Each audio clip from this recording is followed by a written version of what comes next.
One other thing I was interested in was the cycling of what we should be eating, because through evolution, through millions of years, we've not had the same seasons. So food would change from season to season. Does that mean what we should be eating and what meats we should be eating if we're on a carnivore diet? Should that change and cycle? Generally animals are always available. Might be different animals depending on the season, this migration routes and things like that. With the Native Americans, it was very seasonal when they had buffalo available. It came through once a year. Yeah. And they'd scare over, a few hundred members over that, and they would preserve that for the rest of the year, and that would keep them over until the herd came through again. And, and it might be that, the Inuits, there's basically just one season in the North Pole, cold. Yeah. So that's the preserved meat, I guess. So that's, and they're eating seal and polar bear and fish and things like that. So they eat different amounts of polar bear, seal, or fish, depending on the season and things like that as well. But it's always meat, it's always animals.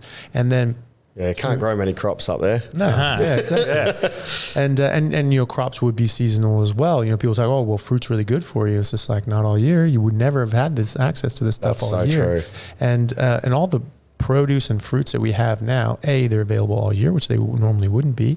And also, they are all bioengineered. None of these things existed even a few hundred years ago, let alone thousands of years ago. So even if we were designed to eat some plants, which plants? Because none of the plants we eat now existed nuts? 1,000 years ago. Nuts no good? So nuts are a seed, right? Yeah. Beans are a seed. Grains are seeds. This, like the ricin we were talking about earlier, this is generally where we find a higher concentration of poisons, because a seed is a plant's baby. And everything protects its babies more than anything, right? So this is where you generally find a higher concentration. This is why I cyanide in apples. And in the seed in particular, right? And in almonds as well. Damn it. There's cyanide in almonds. And so 400 to 800 grams of almonds can be a lethal dose of cyanide in an adult. What? Yeah. And so, I love is that a common cause of death by almonds? I wouldn't think so. No. It's difficult to pack down all that almonds. But, I've had a kilo bag of almonds from Costco before I knew all this. I'm just sitting there just chucking these things back. Yeah. And eating half the bag. I'm like, what the hell? Half the death. Half a lethal dose of this stuff. Wow. And I'm a bigger guy, so maybe it would take more, but it was just that is nuts. Yeah. And that is nuts. Yeah. And so there's other things that have cyanide, right? And like cassava root. That's a major staple in the developing worlds, in the tropics and things like that. That is the primary calorie source for 500 million people around the world. It's the third most important calorie source in the tropics entirely, right? It has a lot of cyanide. So there's sweet cassava and there's bitter cassava. The bitter cassava will kill you dead with the amount of cyanide. You have to prepare it in a certain way to sort of eliminate that out. The same with this, you should do that with the sweet as well, but you're not going to get rid of all of it, right? So we have to chemically process these things. This is also another clear example that we're not designed to eat this stuff, because we have to do some sort of chemical process to it in order to detoxify it and make the nutrients more available. I guess the argument would be though we're smart enough to be able to do that. Yeah, but we weren't 2 million years ago. Yeah. We had these processes in the last couple hundred years. Okay. You know what I mean? And so, we didn't evolve on that. Yeah. You know what I mean? So we were smart enough to figure it out subsequently. Yeah. Right. But, chimps in the forest can't do that. They can't soak something in lye for 24 hours and then cook it under certain conditions. They're not going to figure that out. And so we can't expect our body to catch up in a couple of hundred years of...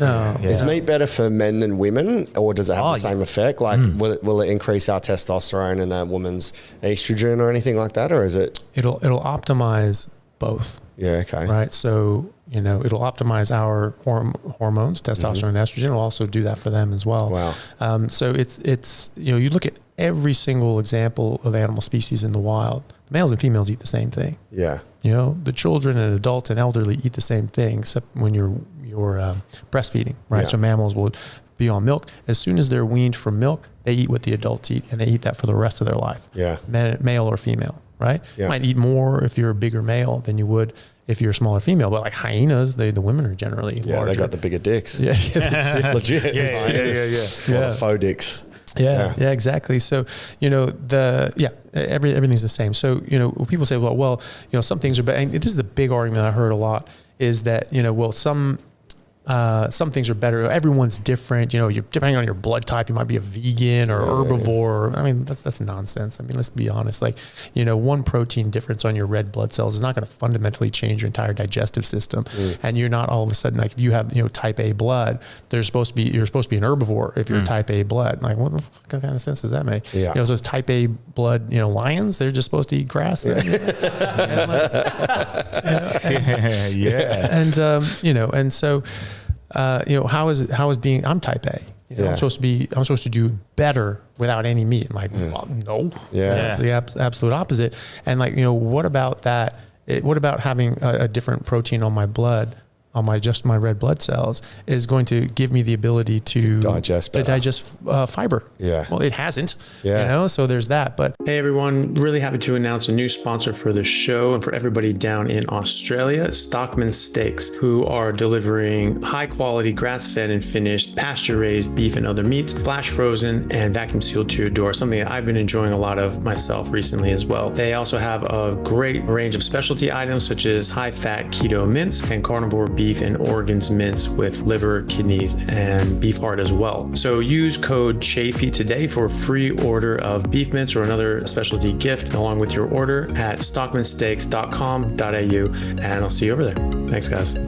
So that's a sort of a silly one. I don't know why people have put credence into that, but there's the argument that, some people do better on a plant-based or this or that, and everyone's different and everyone blah, blah, blah. That doesn't make any biological sense, right? I challenge anyone listening to this, anyone at all, to find any examples in nature where two members of the same species have different optimal diets. Yeah, that's a great point. Now you may be better able to process, inappropriate diets, right? Like Europeans are going to be better at like eating grains than the Native Australians and Native Americans, but that's not optimal for anyone, right? So if you're less susceptible to lead poisoning than I am, that doesn't make lead good for you, right? Eat some lead. Yeah, it just makes it less bad for you. Yeah. Right? But it's still bad, right? Yeah. It's still causing harm. It's just causing less harm to you than it would to me. Yeah. Right. And I mean, that's the thing too, the thing about ancient Rome, when they did get lead poisoning, they had the pipes and plumbing made out of lead. And they all were getting low-grade lead poisoning, and everyone was getting sick. And I'm sure a lot of them thought, well, this is just normal. Your hair is supposed to bleed when you're 24. That's not normal. Well, witchcraft. Yeah, and it's just like, well, say, oh, this is normal. But then they figured out, like, shit, actually we're being poisoned. Like it's these pipes, and they figured it out, and they changed the pipes. Right? It's incredible that they figured it out without any chemistry sets or scientific. Yeah. Well, look, dude, they were way smarter than we are. Yeah. I swear to God, they didn't have the same technologies we did. But like the legal system in ancient Rome is more complex than even in America today. Yeah. We have genetically been the same for about 300,000 years. We've had the same capacity for thought, language, and emotion, everything. And technology and figuring things out. And that we do now, probably more so because back then they were eating a lot more meat and their brains were larger. And they had to do, again, a lot more with a lot less. They didn't have all the technologies. They didn't have an iPhone. They could just look up the weather. They had to understand the seasons. Yeah. They had to understand the patterns of the sun and the moon. And they go through these 80-year cycles. They go like Ben Franklin. He was an inventor. He became very wealthy because of that. He grew up very poor. And he looked at like people in England, things like that had sort of social welfare. And he's just like, I never want to be like that because they're taking away the impetus to get the hell out of poverty. You can be comfortable in poverty when you're on a welfare system where it's just like, he's like, I never want that. I don't ever want someone to make me comfortable in a bad situation. Yeah. And so he strived to get out of that. It's the sting of poverty that helps you get out of poverty. Yeah. And Midland Monterey boy. Yeah.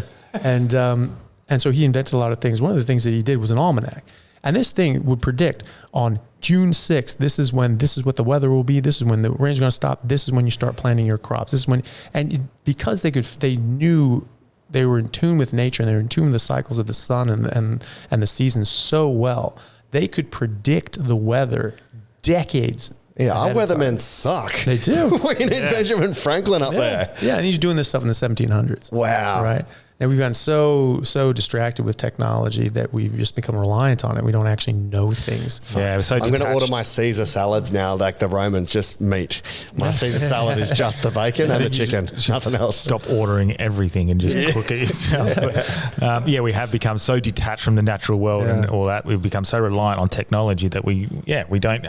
We are becoming dumber in that sense. We're very much becoming dumber. Is that a special interest of yours, going through history and seeing how it works? I've always been very interested in that. Yeah. And I've always been very interested in like ancient Greece and things like that. I love the old mythology and the old classics. I just started, and I just messaged Delby last night. Started watching a documentary series on the Roman Empire and the fall of it. Oh yeah, and it suckered me right in because it starts the gladiator sort of theme story of that, which I now realise was a little bit pumped up for dramatic purposes. But I fucking love it. That whole learning about the fall of the Roman Empire. Maybe we can do an ancient Greece and an ancient one with Dr. Anthony as well. I want to talk about neurosurgery, but neuroscience as well. But we can do another pod if you'd we'll like to definitely come get back because I fucking really enjoying this. Well, I'll finish with one more question then. So we talk about meat and the salt, oil. So extra virgin olive oil, it's a plant. Where do we sit with oils and how we cook our food, or do we add the oils, or is it just the lard that comes from the meat?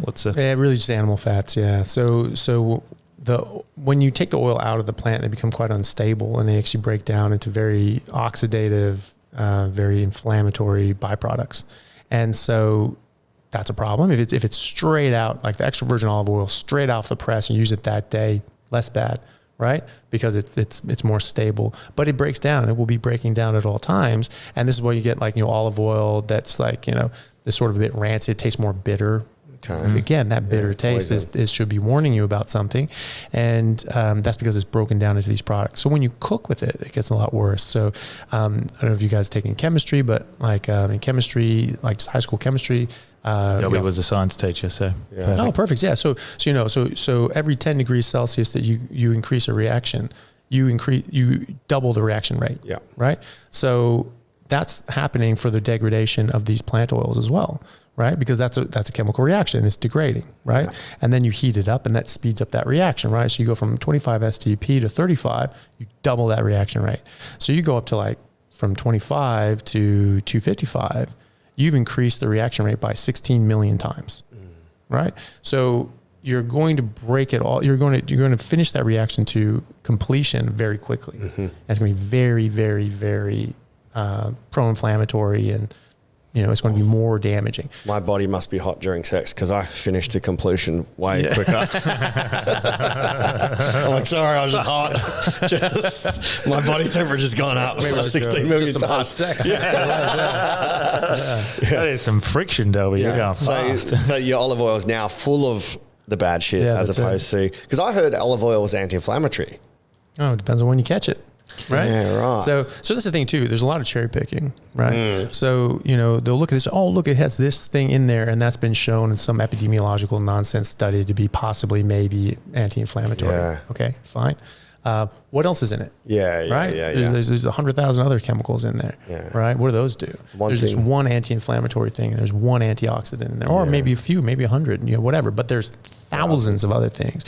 Plants make close to or more than 1 million different defense chemicals to stop you from eating them, right? Think about it this way. You get lost out in the bush and you run out of food, right? Can you just eat any random plant? No. Right. Why not? Because they'll kill you. They'll kill you. They'll make you very sick or even kill you because they are poisonous.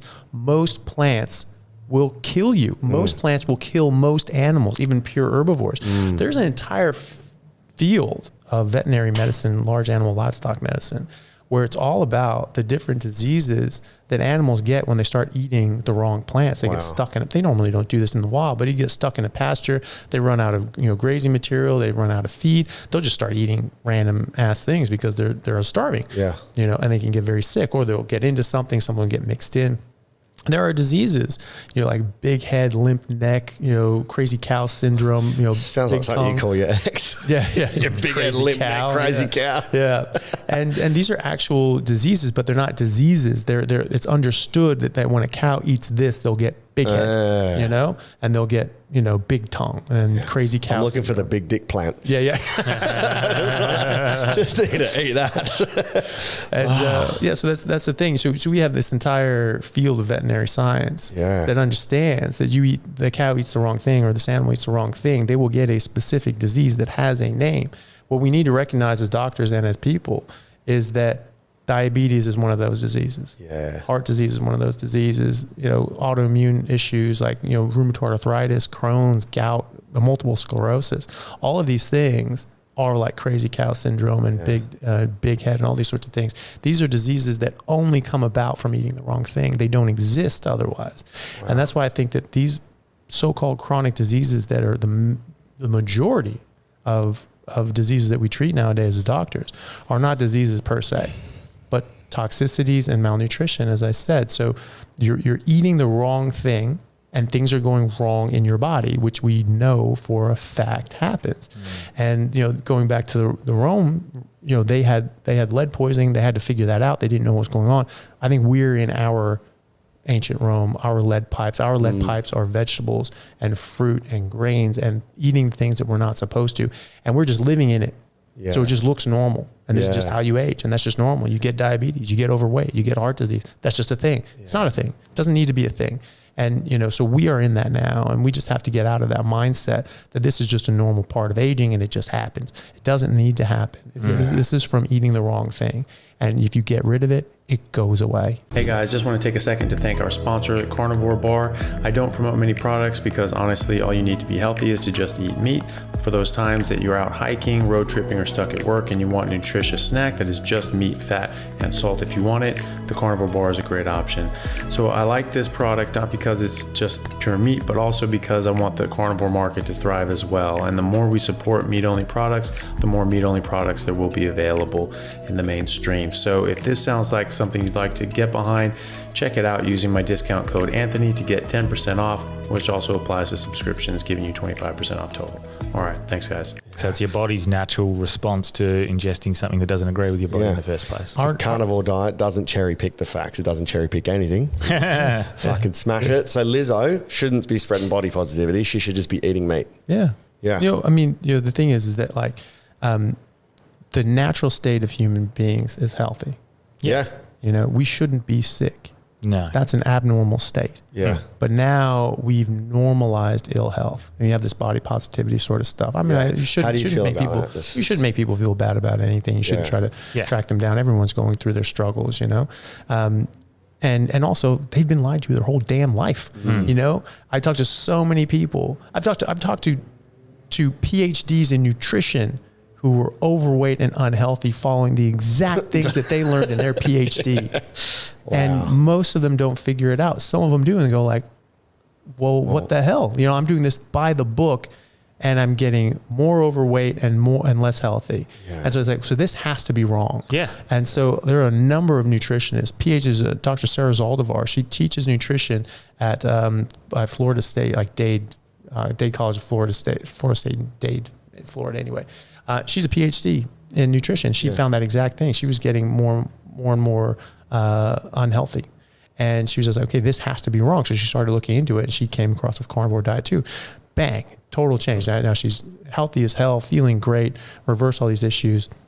And so, you know, there's more and more people coming to this and realizing it. But, you know, it's a weird propaganda war, like an unintentional food propaganda war. Yeah. Like misinformation. That's it. And so, you know, you're getting, so after the 1977 USDA declaration, which we know is bullshit, right? We have hard evidence of that. It's published data. What was the declaration? So that the cholesterol causes heart disease. And saturated fat increased cholesterol. Stop eating it. This changed the world, right? And we know it's bullshit. It's published as a matter of record. This is a historical fact. We have their words saying it's bullshit. Yeah. And Ansel Keys is another douchebag that sort of was paid off by the sugar companies as well. We needed Project Veritas back then. Yeah, exactly. Instead of like later. And so since 1977, you know, people did actually listen. You know, they're saying that, well, people are just fat because they don't listen to doctors. Like, no, the problem is they did listen to doctors. Yeah. You know, so you look at the consumption data from the 1970s to current day. in America, we reduced our red meat consumption by over 33%, reduced fat cholesterol consumption by over 33%, increased fruits and vegetables by 30-40% respectively, increased grains as well, increased, like tripled the amount of sugar we were eating, tripled the amount of high fructose corn syrup we were eating, and tripled the amount of seed oils we were eating, right? What happened? Yeah. The obesity rate tripled, heart disease tripled, stroke rate tripled, cancer rates tripled, type 2 diabetes, autoimmune disorders, Alzheimer's, Parkinson's, even autism, as we were saying before, they all increased exponentially. They almost didn't exist before then, not because people didn't notice it, but because they weren't there. You have someone with Crohn's, they're shitting blood 23 times a day. You know about it. Yeah. That's not getting underdiagnosed. That's retarded. So like this is absolutely a true increase in this prevalence. And it's a massive increase. Type 2 diabetes increased by a factor of 5.8. In a matter of 30 years. How's that genetic? Yeah. That has to be environmental. Before the 1990s, they called type 2 diabetes adult onset diabetes because only adults would get it. Fatty liver disease was only caused by alcohol. They didn't know of any other cause. They didn't see any other cause. And then in the 90s, there were a bunch of kids that were 10 years old getting adult onset diabetes and having fatty liver disease. And they were like, I remember this as a kid looking at this at this news program. This lady was shocked. She was like news anchor. She was just like, how is this possible? How is he getting adult onset diabetes? He's not an adult. He's only 10. And he's getting alcoholic, fatty liver disease. But he's never had alcohol. He's 10. This is what happens when profits are prioritized over the benefit of all. And we see it in every aspect of life now. Well, but also when people don't use their damn brain, because instead of thinking, okay, something's changed. This isn't genetic. What is different now than it was before? Well, we're eating less meat. We're eating less fat. So it can't be that. Right. Probably this was happening the whole time. We just didn't notice it. We were just diagnosing a juvenile diabetes instead of, because they were a kid, we just assumed it was juvenile diabetes. No, this is bullshit. There's entirely different mechanisms. You're making insulin when you're type 2 diabetic for the first part anyway. So, you know which, you're getting type 1 or type 2. That's nonsense. So they just renamed it type 2 diabetes and non-alcoholic fatty liver disease instead of using their brain for even 1 second and thinking, okay, what changed? So massive things changed. So people actually did listen. And they've gotten fatter and sicker and less healthy because your body has a limited capacity for absorbing fat. You make bile and that emulsifies fat and you absorb it that way. Once you run out of bile, it's very difficult for your body to absorb fat. It can do like some medium chain fatty acids, but a small percentage of them, right? So this is actually in the Australian board. I was very impressed with that. When I was taking these boards, it was like one of the questions was just like, it's like, how much can your body absorb without bile, all that sort of shit. I was like, well, I know the answer. Do you? And like the answer is just like, and that was the correct answer. It was very difficult for your body to absorb.